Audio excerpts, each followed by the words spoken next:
আজি ছট পূজা নদীঘাটত উদিত সূৰ্যক আৰাধনা বিহাৰী সম্প্ৰদায়ৰ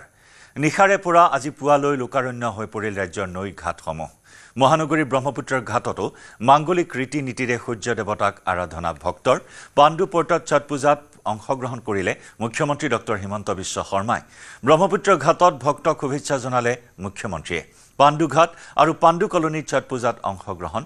মুখ্যমন্ত্ৰী ডক্টৰ হিমন্ত বিশ্ব শৰ্মাৰ ছট পূজা উপলক্ষে পুৱাই মুখ্যমন্ত্ৰীগৰাকী উপস্থিত হল পাণ্ডু ঘাটত নদীঘাটত উদিত সূৰ্যক আৰাধনা কৰিবলৈ বিহাৰী সম্প্ৰদায়ৰ লোকেৰে লোকাৰণ্য হৈ পৰিল প্ৰতিটো ঘাট মহানগৰীৰ ব্ৰহ্মপুত্ৰ ঘাটতো মাংগলিক ৰীতি নীতিৰে সূৰ্য দেৱতাক আৰাধনা ভক্তৰ